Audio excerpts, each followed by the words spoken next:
আসসালামু আলাইকুম। ব্রিটেনের লোকাল ইলেকশন নিয়ে চ্যানেলসের নিয়মিত আয়োজন এই ফ্ল্যাশে আপনাদের সবাইকে স্বাগত। নিউহাম কিংবা টাওয়ার হ্যামলেটসের নির্বাচন শুধু একটি নির্বাচনের গল্প নয়, এটি কমিউনিটির সংগ্রামের গল্প, স্বপ্নের গল্প এবং সম্ভবত ইতিহাসের গল্প। পূর্ব লন্ডনের দুটি বড় টাওয়ার হ্যামলেটস এবং নিউহাম, এই দুটি বড় মিলিয়ে আগামী 7 মে 6 জন বাংলাদেশি বংশোদ্ভূত প্রার্থী মেয়র পদে প্রতিদ্বন্দ্বিতা করবেন। ব্রিটেনের ইতিহাসে এটি এই প্রথমবার এবং এই সংখ্যাটাই বলে দেয় বাংলাদেশি কমিউনিটি আর শুধুমাত্র একটি ভোটিং ব্লক নয়, এই কমিউনিটি এখন লিডারদের জন্ম দেয়। টাওয়ার হ্যামলেটসে বিগত 2 দশকের রাজনীতিতে লুৎফুর রহমান এক অবিসংবাদিত নাম। বর্তমান মেয়র, এসপায়ার পার্টির প্রতিষ্ঠাতা, আলোচিত, নন্দিত এবং সমালোচিত। 2022 সালে 5 বছরের নির্বাচনী নিষেধাজ্ঞা কাটিয়ে লুৎফুর রহমান ফিরে এসেছিলেন 54.9% ভোট নিয়ে এবং সারা ব্রিটেনকে তিনি চমকে দিয়েছিলেন। এবার তিনি আবার মাঠে, তবে এবার রাস্তা অনেক কঠিন। কাউন্সিলের কার্যক্রম পর্যবেক্ষণের জন্য সেন্ট্রাল গভর্নমেন্ট থেকে অ্যাম্বাসেডর নিয়োগ এবং নতুন ভোটিং পদ্ধতি ফার্স্ট পাস্ট দ্য পোস্ট 2022-এর চেয়ে আলাদা হিসাব তৈরি করছে।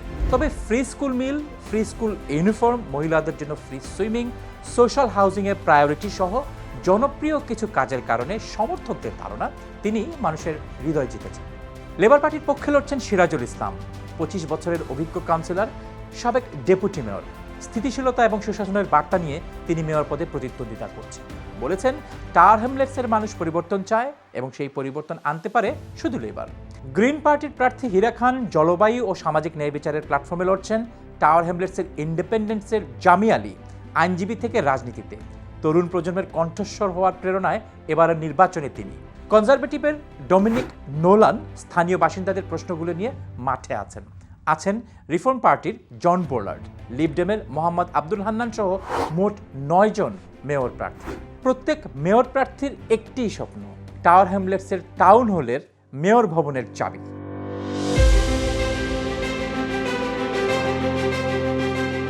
এবার আসুন নিউহামে, ইস্ট লন্ডনের আরেকটি ডাইভার্স বরো, যেখানে দশকের পর দশক ধরে রাজত্ব করেছে লেবার পার্টি। কিন্তু এবার ছবিটা আলাদা। দলীয় কোন্দল, স্বতন্ত্র প্রার্থীদের উত্থান, সব মিলিয়ে নিউহামে এখন একটি সত্যিকারের নির্বাচনী রণক্ষেত্র। এই যুদ্ধে লেবারের সৈনিক ফরহাদ হোসেন, ব্রিটিশ বাংলাদেশের সাবেক কাউন্সিলর ও ক্যাবিনেট সদস্য। 2010 থেকে 2018 সাল পর্যন্ত প্লেস্টন নর্থের প্রতিনিধিত্ব তিনি করেছেন। লেবারের ইতিহাসে এই প্রথমবার নিউহামে কোনো ব্রিটিশ বাংলাদেশিকে মেয়র পদে মনোনয়ন দেওয়া হলো। নিউহামের মেয়র পদে নির্বাচন করছেন মোট 8 জন প্রার্থী। গ্রিন পার্টি থেকে এরিক চৌধুরী, আরেক ব্রিটিশ বাংলাদেশি, প্রগতিশীল এজেন্ডা নিয়ে তিনি লড়ছেন। রিফর্ম ইউকের ক্লাইভ ফার্নেস জাতীয় ঢেউয়ে ভর করছেন। কমিউনিটি ইউনাইটেড পার্টির কামরান মালিক এবং মেহমুদ মির্জা, যিনি নিউহাম ইন্ডিপেন্ডেন্সের নেতা, 2023 সালে উপনির্বাচনে লেবারকে হারিয়ে আলোচনায় এসেছেন। গত পর্বে আমরা বলেছিলাম স্কাই নিউজ এবং ইউগভের একটি জরিপের কথা, এবং আমরা এও বলেছিলাম এই পর্বে আমরা আপনাদেরকে জানাবো সেই জরিপে টাওয়ার হ্যামলেটসে কারা এগিয়ে আছেন, নিউহামেই বা কে জেতার সম্ভাবনা আছে। সেই জরিপ অনুযায়ী টাওয়ার হ্যামলেটসে এসপায়ার পার্টি এবারও সর্বোচ্চ ভোট পাওয়ার পূর্বাভাস দিচ্ছে। লুৎফুর রহমানের ঘাঁটি বাংলাদেশি কমিউনিটির সমর্থন এখনও শক্তিশালী। তবে ফার্স্ট পাস্ট দ্য পোস্টের নতুন নিয়মে ফলাফল অনিশ্চিত থাকার সম্ভাবনাও উড়িয়ে দেওয়া যায় না। সেক্ষেত্রে দ্বিতীয় অবস্থানে থাকা লেবার পার্টির অভিজ্ঞ সিরাজুল ইসলামের সাথে শক্ত প্রতিদ্বন্দ্বিতায় পড়তে পারেন লুৎফুর। ইউগভ এবং স্কাই নিউজের একই জরিপ বলছে নিউহামে এগিয়ে আছেন লেবার পার্টির ফরহাদ হোসেন।